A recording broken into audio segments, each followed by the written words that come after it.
All right, we are live. Tapping Birdie, Sony Open week with my good friend Steve. Steve, it's been a while. I haven't done this in a while. I'm kind of rusty. I know you've been podding for a while this fall season, but I'm glad we could kick off the season the right way at Sony here.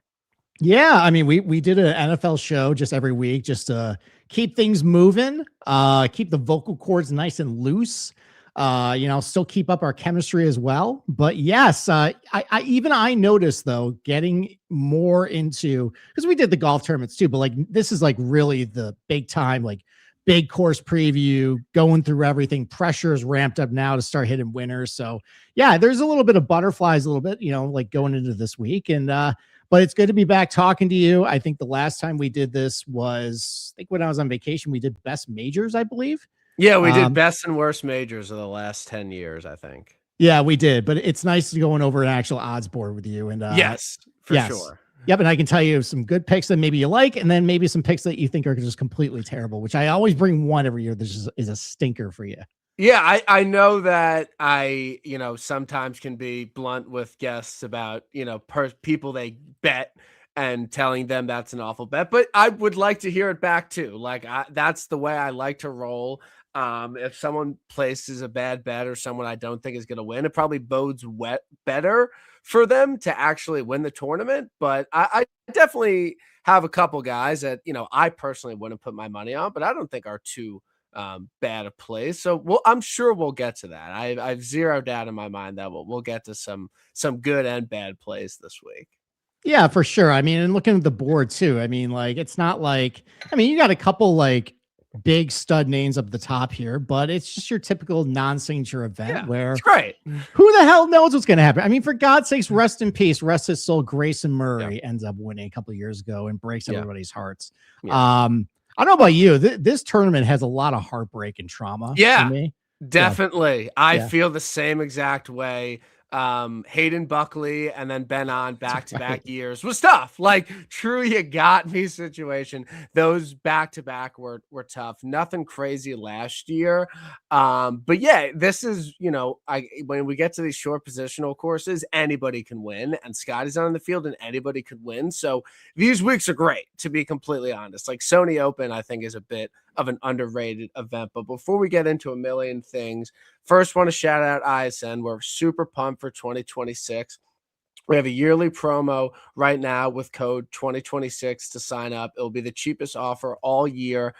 We added a bunch of stuff this year. We have write-ups. We have the best Discord. We have a bunch of tools on our website now. I think it'll be a great year for ISN. We obviously have your round bets, which have done so well. But we'd love to have you in 2026 at ISN, and I think big things are coming, and I'm very much looking forward for this year. Yeah, me too. I mean, it was exciting to get everything rolling last year with the new team, but we've all settled into nice roles with the company, and we got a lot of really good stuff here. We got a great team. We've added a bunch of support guys to it. That's really going to enhance the experience this year. So if you haven't signed up already, if you're just jumping back into golf right now, this is a great opportunity to sign up for an annual membership. You won't regret it. There's a lot of great stuff we got to offer here. Yeah, it'll be a lot of fun. And I know, like, honestly, looking at, past stuff, like, I think golf, and I know you know this, like, it really picks up like kind of after the Super Bowl. Like the people that like love Sony through Genesis, like really love golf. But it's just really hard when there's other stuff going on, like football, when you have these playoffs going on. Like, could you imagine Kapalua going up against those games? Like, who is watching that? Like, it almost seemed wrong. Like, I don't know how they did it in the past, to be completely honest, because it's just the NFL is so good. And it just takes so many eyeballs. And I think that, everyone's talking about it, but I do eventually think that, to our detriment to a certain extent, they might start the golf season after football, which I think makes sense because that's when people really start to care about it. Yeah. And like, I think back in the day, before the NFL just decided to consume every single time slot over the weekend, they would bump the century coverage like way into the night. So like I remember it would end at like 11 o'clock Eastern. And like by then that was before the NFL started, like 8 o'clock on Saturday. So it did have a standalone spot in the schedule, but you're right. Just like NFL is just cannibalizing everything now, and there isn't a lot of room. And you know what? It does suck for content creators and media and people who love golf that maybe it won't start till after the Super Bowl. But hey, listen, like it works for NASCAR. You know, they end in November and then they have like 3 months. You ramp it up and then all of a sudden it's Daytona 500 and we're ready to go. And they just go every single week after that. So, you know, if golf does that same model, I think that probably would be a net positive overall. Sure, we'd lose a couple tournaments like the Amex or Sony and everything, but you know, it probably would be a better benefit to the tour overall if they can maybe like shorten the schedule, get rid of some courses that just don't do it for everybody, pick and choose, and actually like not only spotlight the best players in the field, but also the best, you know, maybe the better venues at least that they play to make it a little more exciting product.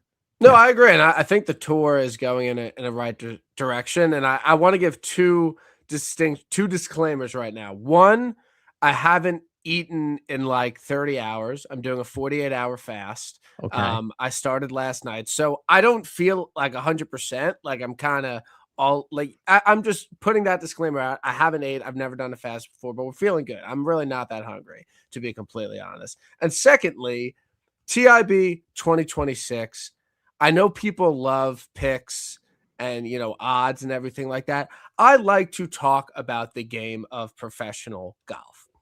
This whole podcast, we're going to devote time to it, but this whole podcast is not going to be running down every single odds board, you know, 20 minutes on Takumi Kanaya. Like I'm in for that stuff. We have a lot of content like that, but also, I love talking about the game of professional golf. And I think the biggest golf news in a really long time that wasn't something that happened on the course is Brooks Koepka is back for the 2026 season. There have been rumblings about Brooks not being happy on LIV for years now.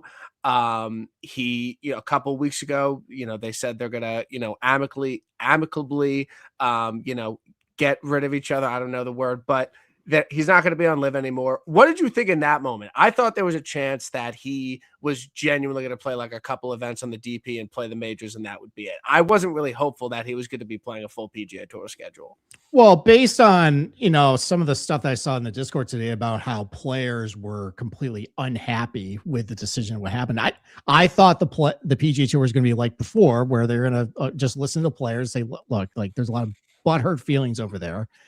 We're going to cater to you. We're going to basically like put his application just to the side over here, like collect some dust. And then he'd go over to DP World Tour. He'd play a couple events over there, show up in the majors. And then after about a year, say, okay, you know, you've done your penalty, you're done your penance, you know, it's time to come back. And also too, like, it was interesting what some people brought up the legal precedent as well. Like if there was anything with that, because I know Hudson Swafford has allegedly a 5-year suspension right now. So it might be a little sticky wicket if, you know, for example, they just let Brooks back in, but Swafford's on the secret blacklist over here. But, you know, it seems like new ownership or new management, the PGA Tour is telling all the players to just get bent, deal with it, suck it up. We're going to do exactly what's best for business here. And it helps having a lot of private equity guys try and drive the, you know, these decisions as well. So I mean, I'm a Brooks Koepka stan. I love Brooks Koepka. I famously did an entire preview of Oak Hill about that, basically came to the conclusion that Brooks Koepka was going to win. Steve, and the reason, him, by the way, the reason why you liked him is because Lee Trevino had a power fade. Yes, exactly. What more do you want? Lee Trevino, power fade, Brooks Koepka, power fade. That both won it. Okay, what more reason do you need to bet him? Yeah, you know, and then I swerved a different direction at that point. But no, I've loved Brooks. I've had a lot of happy betting moments with Brooks. Yes, you know, on the regular PGA Tour schedule, it's kind of few and far between like, you know, Phoenix or like a couple appearances at like St. Jude's done pretty well at too. Yeah. But like just having him back on the PGA Tour, back every single week. He's one of the few golfers I know that can get a lot of my casual friends actually excited. Yep. Where if Brooks is in the mix, especially in a major, especially in a bigger event, I'm really hoping that, you know, eventually he can work his way back to that. and get in the mix on the weekends. That'll get the phone buzzing. That'll get all my friends interested. That'll get, I mean, like you saw it today in our Discord, just as soon as Brooks was back, everyone started popping with messages. He's one of the few guys left in the sport that can just drive a lot of conversation, and grab a lot of attention. And it's a net positive overall, even if he's only going to be, I don't know, and I have my doubts too about if he's cooked or not, but even if he is just 85%, just having him back is a net positive. It's going to drive excitement, and it's good to be back. I am very happy they made this decision. No, they unequivocally made the right decision. Like when they announced it, everyone on Twitter said, do whatever you can to bring Brooks back. And that's what the fans want to see. And they really listened, which I think is a really big positive. And I think the other big thing is, I, again, didn't know what Brooks wanted to do. I think this sends an unequivocal message. I want to play on the PGA Tour versus playing on LIV, which I think says a lot about the two different tours and two different products. And it's a big win for the PGA Tour. There's no, ifs, ands, or buts about it. If one of the, best major players of the past 10 years and one of the top 5 biggest names on LIV says, I would rather play on the PGA Tour than LIV and pay $5 million and play in the John Deere, that sends a strong message. Now, I don't believe that Cam, Bryson, or Rahm are going to also take this deal at all. I don't think there's really any chance any of them do. I think that's very wishful thinking, but I still think that they really went about it in the right way. And I think if LIV keeps deteriorating, these guys are going to have tough decisions in a couple of years. And I don't think they necessarily need to come back right now. Yeah, I mean, and that day is going to come. I mean, you can tell just based on some of the guys who've rejected LIV this offseason. I mean, when you can't get Max Grazerman on an 8-figure contract, like it's kind of all she wrote. I mean, that's why we stopped covering LIV on our shows. Like, remember, like, Capper and I were like, okay, well, this is golf. We just assumed that because it was golf and that you had some guys, and it would just be something to gamble on. People want to listen. Yeah. And it just didn't happen. We look at our downloads, you look at the views and everything. It just after 4 years now, the fact that they have not gained really any mainstream traction at all, other than just who's going to go, just the speculation there. Yeah. I mean, at some point, it's all going to come down. And, as people have pointed out as well, like as soon as Bryson leaves, which is probably going to be inevitability at this point, that'll probably it for the whole thing. Yeah. So, it's nice. It seems like at least there's light at the end of the tunnel right now. But back to like Brooks, just as you were talking, we're going to have him back in the PGA Tour. And I know you want to talk about like golf and just like the general ecosystem there, but we're a betting show too. Yeah.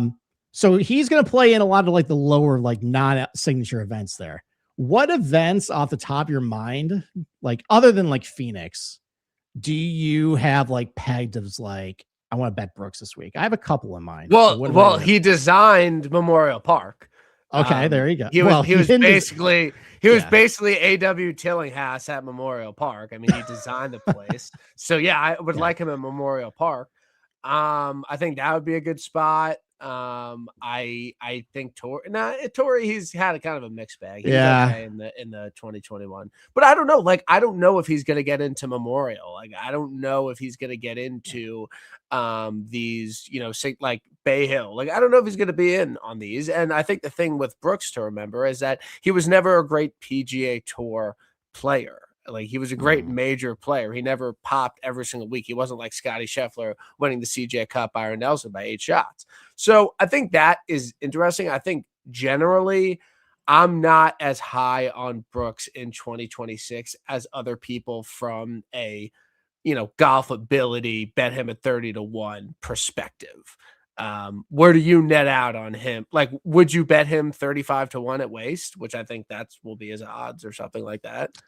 I mean, it depends who's in the field. I might just to feel something. It's Super Bowl weekend anyway, so I'm gonna be overexposed and betting way too much anyway. So why not throw Brooks Kepka 35-1 to make me feel better? No, the course I had in mind though is TBC Twin Cities, where Like we've seen like, guys who are pretty good with the driver, a lot of water. Like, yes, there's a lot of penalty areas, but like it does favor a little bit of distance there.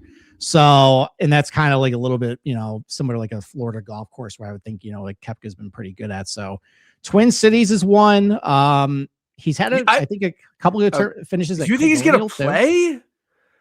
He's not going to have any other places to play because isn't the agreement is he's not in 15 the signature events, right? Yeah, he's got to play 15 events. He's not in any of the signatures, and there's a lot of signatures this year too. Yeah. So it's like, okay, how are you working your way back? That's probably one where he would probably play. Is my guess, and at least I think we got to get Brooks at Doral. Well, I mean, we get Trump on the line.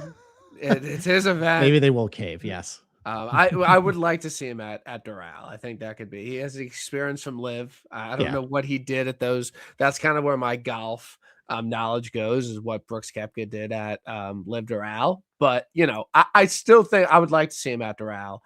I don't know, I don't know. I am cautiously optimistic he might show something, but if he is poor, I'm not going to be too surprised. It's kind of a Vic Lap either way situation. Yeah, there you go. Cover your bases there. No, I mean, there's a very real chance that the PGA in 23 was the last hurrah, and that he just doesn't have it anymore. But it's not going to diminish my enjoyment just watching him anyways. Yeah. No, I think we got a couple of good events coming up, and we kind of have that weird stretch in April where there's just like a million. I'm curious to see how the season kind of plays out. I think a couple signature events where some of the top guys don't play, like I think that's positive. I don't really have any real issue with that, but it should be a fun season. I'm very much looking forward to it. We're starting off with the Sony. Overall, what are your thoughts on this course and what to kind of look at? I know, listen to Andy's preview and everything, and I think off the tee is diminished a little bit. Got to get hot with your irons and putters. But I'm curious your thoughts from a statistical standpoint.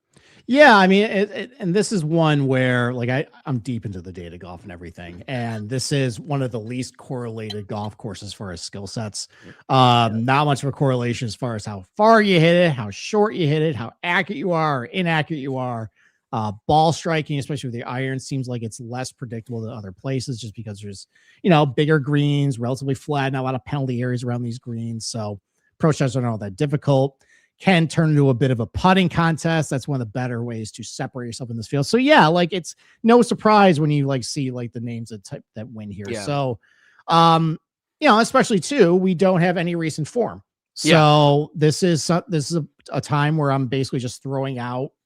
I don't care about last 16 rounds. That's usually like August, like how they played in August. And 100%, like I will be like, well, he played well at the end of last season. So like something's there. Yeah. That might not mean anything truly. Yeah. I mean, I'll have my cake and eat it too on some of these guys I talk about just because I want to make a point, but no, so I'm trying to look more for like long-term form.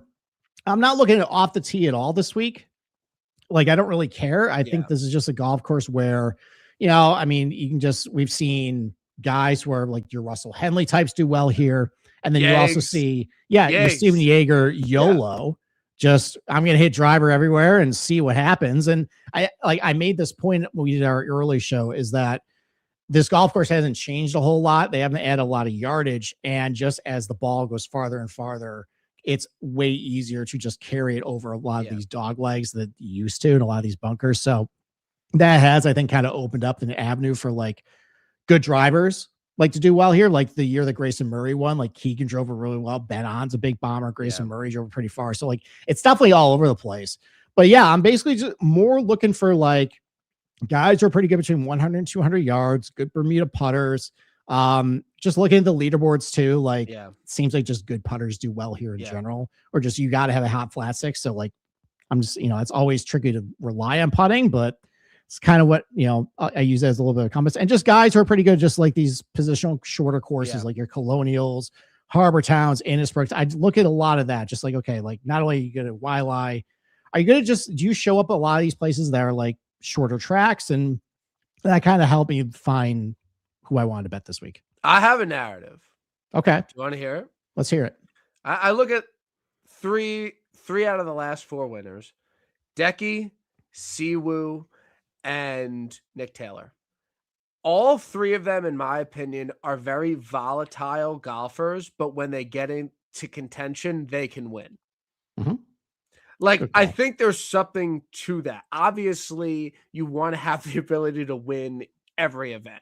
That's never going to be a negative. But I think early in the season, when a lot of reps haven't been had, I think guys that have historically shown that they can win golf tournaments on the PGA Tour at a decent clip, like all three of those guys have, Siwoo not as much, but have won a decent amount in a small amount of time, regardless of form. So I kind of want guys that I would trust in contention. Now, no beef. Like, I would say the opposite of this would be like Corey Connors, a Denny McCarthy type, or Harry Hall, like guys that really haven't proven it on a big scale. Like, I want to bet less of those guys this week. I'll bet some slapdicks, like no question about it. But I think that there is a certain angle there of guys that if they pop, I trust them, in the mix. Yeah, that is actually one thing I did notice too. Like, even like a guy like Grayson Murray, he's at least won on the PGA Tour. Like, and you go back the last 10 or so winners, it's all guys that in hindsight or just in the moment say, okay, this guy has been there before. He's been in contention. Like, you don't see like I know Mac Miser is a really popular name this week, but like Mac Miser has just I'm actually curious. Yeah. Let me pull it up. Like, and I like him this week, but we'll talk about him later. But like, it's like, like looking at this field, like the guys who have been in the mix a lot and, in like contention, and the guys that just have a lot of like T18s, T12s, like pretty good like showings. But I just looking at the guys who have won here too. It's mostly guys that I just either trust in the moment, trust in just, like you've been there before, like, you have a little bit of win equity to you. Okay. I got a good stat. Okay, go for it. There hasn't been a first-time winner on the PGA Tour here since Russ Henley in 2013. Mm-hmm. Every other player had a PGA Tour event win in that span. So, well, I think that Cam Smith didn't. That was his first. He won Zurich. That's right. Wait, no. Wait. This might be his first win. Okay. No, like he won Zurich with Jonas Blix. Okay. I mean, I never used the Zurich to reference anything, but you know what? Your stat fair holds play, well. mate. I mean, that's fair play. Honestly, Cam Smith's PGA Tour wins before 2022 were hilarious. Zurich twice, and then Sony, and then he wins 2 of the 5 biggest events of the year in 2022. That's pretty good. But yeah, been a long time. And Russ Henley, it was his first PGA Tour start ever. Yep. So I think there's a little bit of, fuck it, we ball, like we're young, I don't know what's going on. He doesn't have the scar tissue that he has today. Did you see? You're not on Twitter. PGA Tour posted a clip highlighting Russell Henley recently, and the quote that they had as the caption was Harris English saying he's one of the most clutch putters he's ever seen in his life. Well, anyone who had him at the 2022 Sony can definitely disagree with that. Or Wyndham, or the Ryder Cup, or all these things. Any other places. I mean, that's certainly not the most clutch putter. No, that's just Harris sticking up for his Sea Island brother there. His Ryder Cup brethren. Yes. We didn't even talk Ryder Cup as two red-blooded Americans. That was the best last summer. Just like every pod, just me like talking about the Ryder Cup for 25 minutes, and all the comments are like, yo, look, are you going to talk about the golf or not? Like, we don't care about who's on the Ryder Cup team. But I do think that is interesting. No one talks about the Ryder Cup after it happened. Maybe like 3 days, and then it's just like completely forgotten. So I'm Brooks for Chicago. Oh, you mean Medina for President's Cup? Yeah, I mean, is it even going to happen this year? There's some rumblings that might pull the plug already. So I think it will happen. Okay, I'm down to get into the odds board. 24 minutes. I'm down for that. Russ Henley 11-1. Russ Henley's a great golfer. Russ Henley's great here. First event of the year, just talking about guys that could win. Absolutely not. Russ Henley, 10-1. I don't think many people are jumping on it, but I'm very much good just letting Russ Henley be at 11-1 at this course. Yeah, I mean, Russ Henley is more like the DFS conversation, like ownership and everything. Like, but yeah, like that's an easy pass for me. Like if tournament favorite Russell Henley ends up getting me here, like Ben Griffin got everybody at El Cardinal, like just hat tip. Yeah, Is what hat it tip. is. Like, I'll we're gonna gladly move be on. beaten by him. I have a rule, and it's, again, I'm not, I like statistics, but I also have, gut feel and everything. To me, I don't like betting guys that were heartbroken at the event the year before. And to me, JJ Spawn falls into that category. He absolutely should have been in that playoff. He wilted down the stretch. This was before the season of JJ Spawn. And now he's coming back. He probably has an interview this week. He thought he should have won last year. To me, that's not where I want my money to go at 22-1. He's come down at best 18 on him. No beef with the bet for me. That's not where I want to put my money on a guy that was heartbroken here last year. It is now one of the tournament favorites. I think that's a tough spot mentally. So I'm out on JJ. Yeah, I mean, I did not bet JJ either. I understand the bet. 20 is not even a bad number on him, just given what he can do with this golf course. And I mean, obviously he did pretty well here last year. I was kicking myself because I did not bet JJ because he actually didn't have great course history at this course before this event. And I specifically mentioned him on the show. I'm like, I got a feeling about JJ. And like, now I'm going to go. I forget what loser I had. So sorry to anybody who had JJ Spawn last year at this event. I was quite happy at the demise because it made me feel better about myself for overlooking it. But no, I mean, look, like good for between 100 and 200 yards, like solid putter.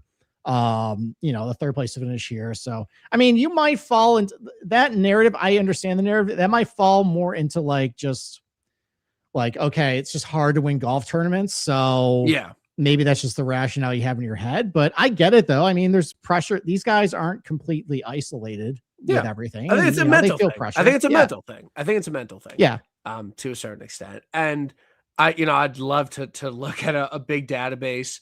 I could think of two guys over the past 3 or 4 years that have won after, a runner up. And that's Nick Taylor at Waste, where he was in it till the end, but Scotty kind of pulled away, and Bob Mack at Scottish, which he cheated at, and he shouldn't have won.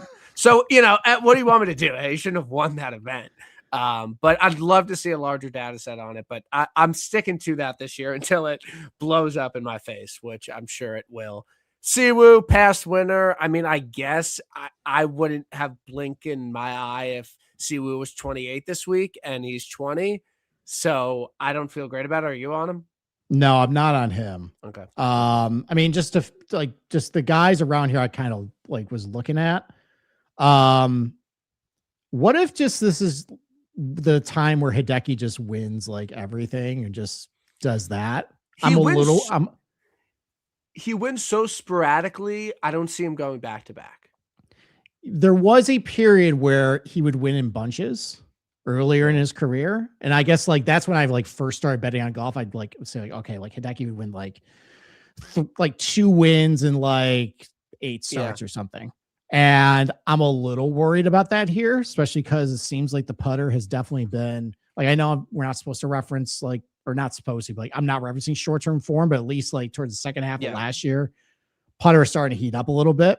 Yeah. So it might also be just Stockholm syndrome, the fact that he completely took my money in 2022 away from the Russell Henley ticket I had. Yeah. So maybe that just is chasing that, but I'm worried about Hideki this week. Didn't bet him, but that was the one I looked at pretty hard this week. He's good after breaks. He won the Hero after a break, and he won Century after a break. He's good in Hawaii, so no beef there. I don't feel that strong. I don't think he's going to go back to back. Okay. I like Bob Mack. I think from earlier thoughts about wanting guys that can win golf tournaments, Bob Mack certainly does that, has 2 PGA Tour wins. He's won a couple times on the DP World Tour. He had a good fall swing. Might not mean anything. That's fine. But again, he's a guy I trust to get in the mix, and he's a little bit higher than all these other guys. He's, I think, yeah, you could get a 22-1 on Bob Mack. I don't feel unbelievable. It's more like a gut feel. This guy can win type play. Doesn't have a lot of course history to, go on. I don't think it's like the greatest course in the entire world, but he's obviously a great putter. He's a solid iron player. His driver's good. I don't think it's going to matter much. Do you think this is a solid course fit for Bobby? Yeah, I mean, I considered him too, because like I feel like with Bobby, there's a lot of like driver putter courses he's really good at, but you also look at his results at Colonial, and he won Hamilton Golf and Country Club, and so he could be. Yeah, I think he's got a good finish at like Southwind too. So there's like your Bermuda golf course for that too. The iron play under 150 on paper doesn't look all that great, but that can be diminished here a little bit too. And like it's Bob McIntyre, like he's a quality player, get him at 22-1 versus like some other guys up here. Didn't go that route, but that was another guy. That was the other guy between Hideki and last man off the card. I mean, honestly, because I started a little further down. Okay. This guy, and then that basically eliminated Bob from my betting card at that point. So, and you're not on Keegan. I'm not on Keegan, despite another heartbreak that I had with him a couple years ago. At the skins match? No, this was Capper and I had Keegan in 24 here. When Grayson won. When he should have birdied 18 to win it, and he didn't, and he was the only one to hit the fairway in the playoff, and then blew it way left. It was tough. That was tough. Yeah. That was very tough. I also hedged on Keegan.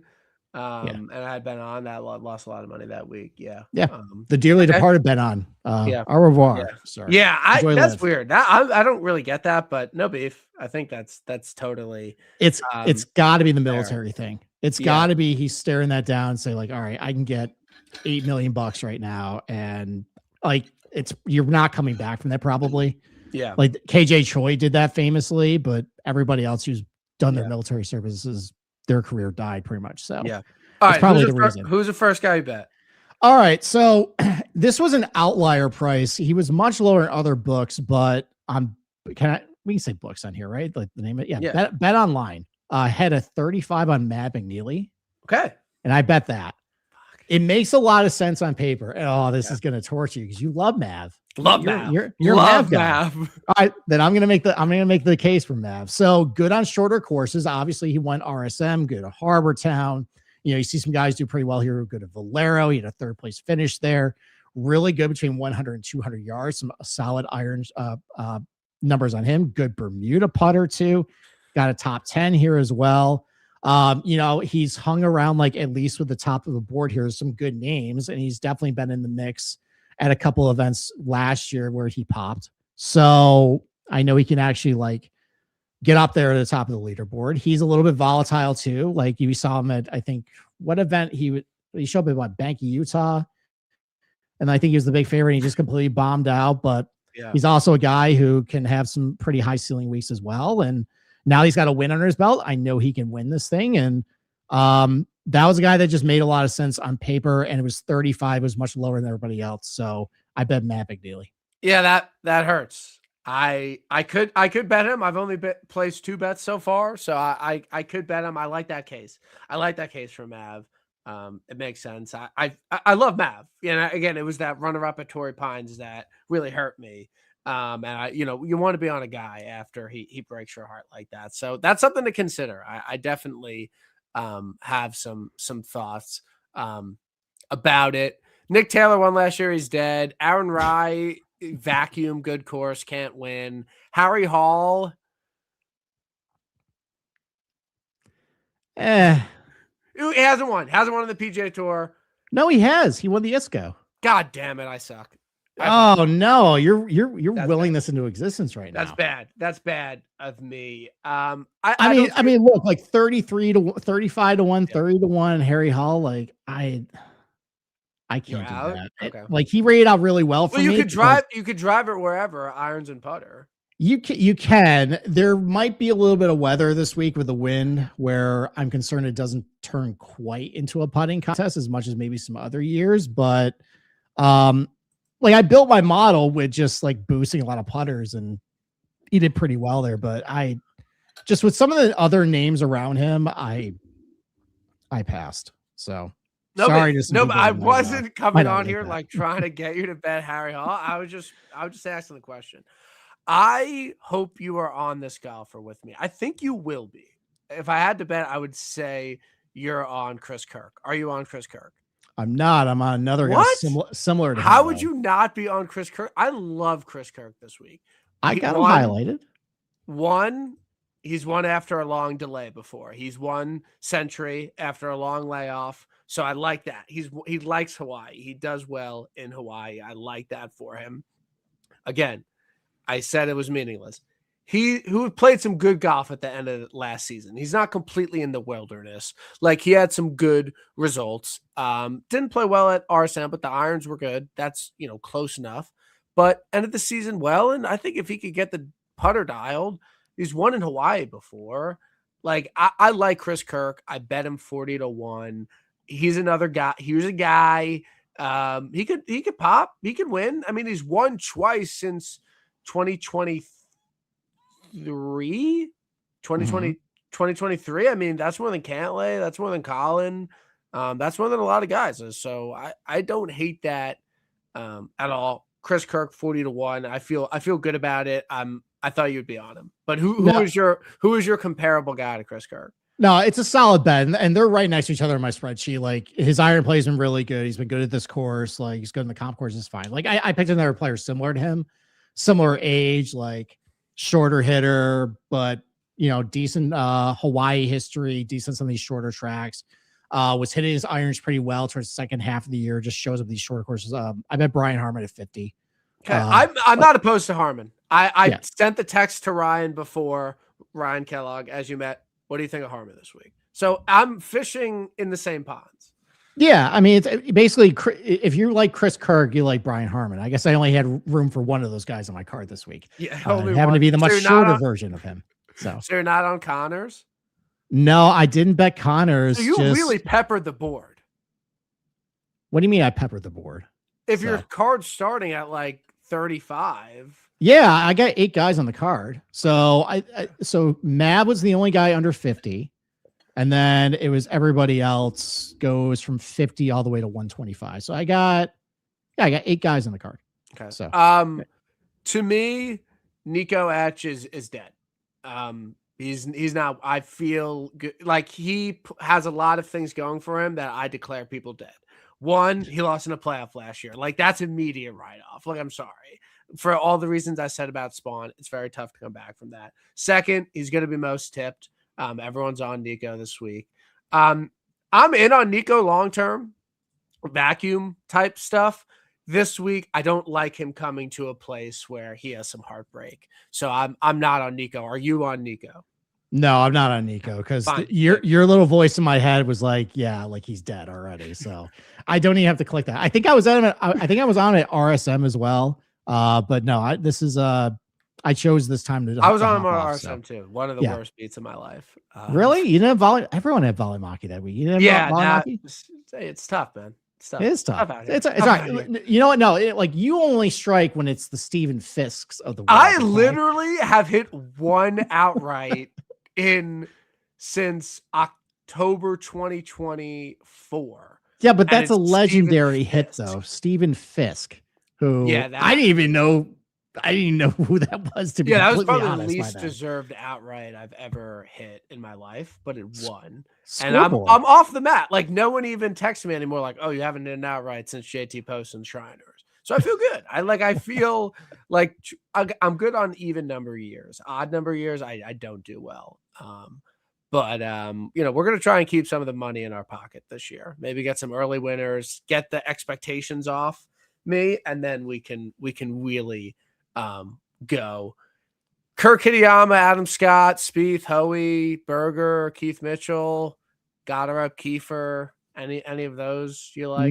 None of those guys. You conveniently, I think, missed a guy there that you slandered earlier, and so I think this is the last guy in my card. I kind of talked myself into it. This guy has not won.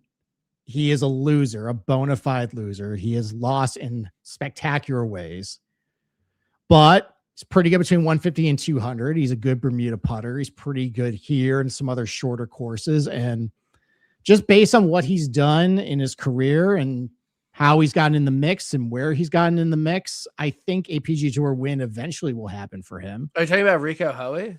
No, not a Scotty Scheffler type season for Cole. Rico. No, well, I bet Cole. We'll get to him a little bit. No, I bet Denny McCarthy at 50. Okay. All right. So, look, I said my piece on Denny. Piece on Denny. So that's fine. You did. And also, like, if it's going to be a little windier, maybe a little tougher conditions, like Denny's that's where you need Denny. Like, you need some conditions with Denny. That's kind of what I'm banking on for here. Like, there are a couple of days of some wind here. So that possibly might keep the scoring down a little bit, is where I might want to use Denny. Turns a little bit more of a rock fight on some of those days. So, but I think he, like, if I think of like 20 years from now, I look at his Wikipedia page, I think he's going to have a PGA Tour win on it. So, and he was hitting his irons pretty good up until he showed up at RSM and just was awful, but it was at least trending in the right direction before he went on like a big break. So yeah, he's on the card. If that would be the bet, I would say I don't like. Well, is that who? Well, I told you that was going to have, my donkey pick. And okay, I wrote it down here, and sure enough, it is Denny McCarthy 50 to 1. That was the one that look, you texted me, you said there's gonna be one pick you're gonna hate, and that was not even close. Like, I knew as soon as you started going, I was like, yeah, I'm out. I also feel like I'm not gonna say anymore. It's totally that's fine. It's fine. But I wish you the best of luck, man. Thank you. I appreciate that. Like, there's certain golfers where everybody has to like break up with on their own. Like, everyone goes through like different phases with certain golfers they like to bet on. And there was a really good example of this. I forget who it was, but like, I kept betting him, and then I hopped off and and I'm like, look, you got to go through your own journey with this guy. And like, that's fine. I have no beef at all. But like, you just have to be heartbroken on your own and realize that he sucks on your own. And sometimes people have to go through that. And I'll go through it with many people this year. There you go. Yeah. And I don't bet Denny all that often. So this is the start of my journey with 32-year-old Denny McCarthy. Yeah. Hoping he finally wins. He, in a vacuum, absolutely should play well here. I think that totally. This next group of guys, I don't have a lot of strong feelings on. I'm tailing Andy on Mac Mess. He's played some good golf. Not that it might matter. Flies in the face of PGA Tour winner. But regardless, I still think that he's a good Bermuda guy. Yep. You get Mac Mess on Bermuda, and I think you let him shine. Any thoughts on Billy Ho this week? All right. Well, before I get to Cole and Horschel, I'm going to do everybody a favor. I am very famous for the positional on the winner. Meisner probably would be a top 20 or top 10 bet for this week. So you're welcome, everybody. All right. I'm going to, tout that plus 350 top 10 on Sunday when if Meisner holds the trophy. So we'll see about that. But no, so you mentioned him. I did bet Eric Cole, loser. Does Cole fit the trauma list for you? Because he should have probably won this tournament last year too. He like 4-putted on the front 9, and they went on a big I don't remember him. I was also in Punta Cana. I don't remember him being involved at Sony at all last year, but it was also the event I was. Yeah, so he finished like, I think 5th, but he was a shot out of, or a couple shots out of first. He, I think 4-putted number 8 on the front 9 and just immediately ejected. And then he made a big run on the back 9 to kind of get back into it. So the fact you don't remember means that he does not qualify. 5th last year. Okay, not good. Dead. All right, we're good. He's not dead for that reason. He might be dead because he's Eric Cole. Yeah, he's dead because he's PXG and he's 37 years old and he's Eric Cole. But he was starting to play a little better, at least in the fall. Like he went through a big slump during the middle of the year. But ball striking seems like it's been a little back for him. He's got a couple top 10s in the fall. Good Bermuda putter, good in these shorter tracks. 60 to 1 on him. I took that. Also in on Horschel, show a little bit of banky. Yes, I did bet him 80 to 1. I bet him there. Okay. 11th at Bank of Utah, coming off the injury, so that's starting to come back a little bit with him. This has absolutely nothing to do with TGL. I know he's been ripping up on TGL. Yeah, I didn't. Have you been watching TGL? No, I have not been watching TGL. I'm very out on TGL. It's not designed for me. No beef. No beef. No, it's fine. It's fine. Like if people want to watch guys play, like, you know, it's like people who like watching like people play Madden or something. Like, yeah, you know, people like doing that. If you want to watch guys play virtual golf, watch guys play virtual golf, you know? Yeah. So, but yeah, Bill, I can see Billy doing. I think it's too early for Bill. Okay. All right. Well, I mean, 80-1 on like a type of guy who has win equity, good in these types of courses. You know, I'll take Steve. That. He fits what I said before. If he can win random events, he could pop up and win. So no beef with that. Ryan likes Sam Stevens. Do you have any thoughts on Sam Stevens? You know, I mean, I typically like Sam Stevens on more driver putter courses. He was good at RSM. That's true. He was. And like there is, I guess, if Jaeger could do it here, I guess Sam Stevens could do it here.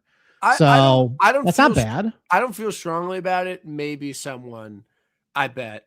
But I don't want too many non-PGA Tour winners on the card. I don't. That's something I, feel strongly about this week. So we shall see. I'm on Max McGreevy. I bet him 120 on Saturday night. Okay. This is a guy. Here's a guy. He played great golf in the fall. Literally the definition of a Bermuda guy. There's no other place for him. He loves Bermuda grass. He's just an accuracy guy. I'm not going to say he's an awful driver of the ball, but he's not winning any awards with his driver. He can make a zillion putts. Never won on PGA Tour. So that, I'm going to put him down a notch. Maybe bet him top 5 or something. But maybe he can continue over some form from the fall and play well on a Bermuda course. I mean, this is where he thrives. Are you on him? Yes, I am on him. So I made a comment earlier that I was looking down the odds board because I wasn't one of the crackheads who filled out their odds board on Saturday when the book released. I actually waited for everybody to release so I can look at everything. But I noticed like we were all hot to trot to bet Max McGreevy in the fall, and he played really good. And all of a sudden I see him at 110-1. I didn't get as good a price as you, but that's totally fine. And I'm like, hey, look, RSM, Port Royal, Waialae, like there's not a whole lot of differences between all those courses. So why not, like, what if, because like he didn't model very well for me because I use a lot of long-term for him because he's been mostly and he's not good at golf. Like that's the thing about Max McGreevy. He's like not good at golf. No, he isn't. But what if he is now? That's the thing. Like, what if? And it's a Press Cup year. Press Cup year. True. Like we need Max and Medina. I would assume Medina's bent grass. Do you have any insight? Yeah, on that? it's very, very bent I grass. Figured. But I just wanted to. Another guy in that similar vein to McGreevy. So I bet McGreevy at 110. And then another guy we were betting a whole lot last year who sucks at golf, I will admit. But what if he doesn't suck at golf anymore? And he's been good on these coastal, short Bermuda courses. Terrible iron player, but just can I guess? Yeah, can you guess? What odds range? 125. Seamus Power? No, I'm done with that loser. Can't bet him anymore. Doug Gim? No, if I think you got a putt here, I'm sorry. Eckroat? Not Eckroat. Okay, who? Vince Whaley, 125-1. Yeah. We were all betting him last fall. He was very popular. No, I think one of Kyle's first texts once odds dropped was, this feels like a Vince Whaley week. So nobody. I started the show saying I kind of want guys that are proven winners. Like if that leads you to betting Vince Whaley, like totally fine. That's totally fine. I think vacuum, great play. Really good vacuum play from Vince Wales. Okay. All right. And I got one more to 100-1. That is a proven PGA Tour winner. Tony Finau. It's not Tony Finau. He's been really good here. Surprisingly really good here. Does not fit the prototype of what you would think would be really good here, but he's had a bunch of top 10s here. Granted, it was a while ago, but the course hasn't changed all that much. He's had some injury stuff the last year or Webb? so. Not Webb, but he had a couple top 20s to end his year last year. Gary Woodland 100-1. Dude, I mean, what can go wrong? What can go wrong? What can go wrong with Gary 40-year-old off a brain tumor, Gary Woodland at Sony to start the year. I can't see any issue with he's been really good at Sony, actually. If you look at his course history, it's pretty good. And he started to play a lot better like towards the end of the year. He's also starting to putt better as well. Like that's a good sign. Like, what more do you want from him? Exactly. We're carrying over that hot form from August, you know? What do you think? This flies in the face of the winter thing. What do you think about Bridgman? Oh, man. Like Jacob Bridgman, 150-1. The guy made Eastlake last year. Mm-hmm. I mean, confirmed bad at golf. But for sure. Like, actually awful at golf. Like, not a proper player at all. But he was awful at RSM. But to me, that just feels like a disrespectful line. It probably is. I mean, 150-1 made the Tour Championship. Like a comp course this place could be like an Innisbrook as well. Yeah. And he almost won there. Sure. So like I have some good Bermuda putting stats on it. Like if it was like the Kevin Na year was really hot and like soft and everything, and like there was just a lot of basically turned into a giant putting contest. Like that could be a Bridgman year. In fact, there might be a little bit of wind. I don't know. So yeah, I probably don't feel great about it, but potentially. Austin Eckroyd is very popular this week. He is. I highlighted him. So to me, like he's a guy that in your head like makes a ton of sense because not that long ago he won twice in the PGA Tour season. But he had a really disappointing 2025. He lost his game. He had 3 top 25s all year, like really poor play. But the irons and putter were good at RSM. He does fit the criteria of if he pops, he can win. So I get Eckroyd. Were you debating him or you're just saying no? No, he was highlighted. He probably might be like a top 40 bet for me this week. Top 40. But that's probably it. I mean, it didn't make the outright card, but okay. I get it. He rated well for me. I see good iron play. Like, even though he's not really a great putter, decent Bermuda putting in his history. So, yeah. I get it. It'll probably be just positional only for me. Okay. There's football on. We've had a long day. We greatly appreciate anybody who listened during the NFL game. Hopefully you had it on in the background. Steelers are up.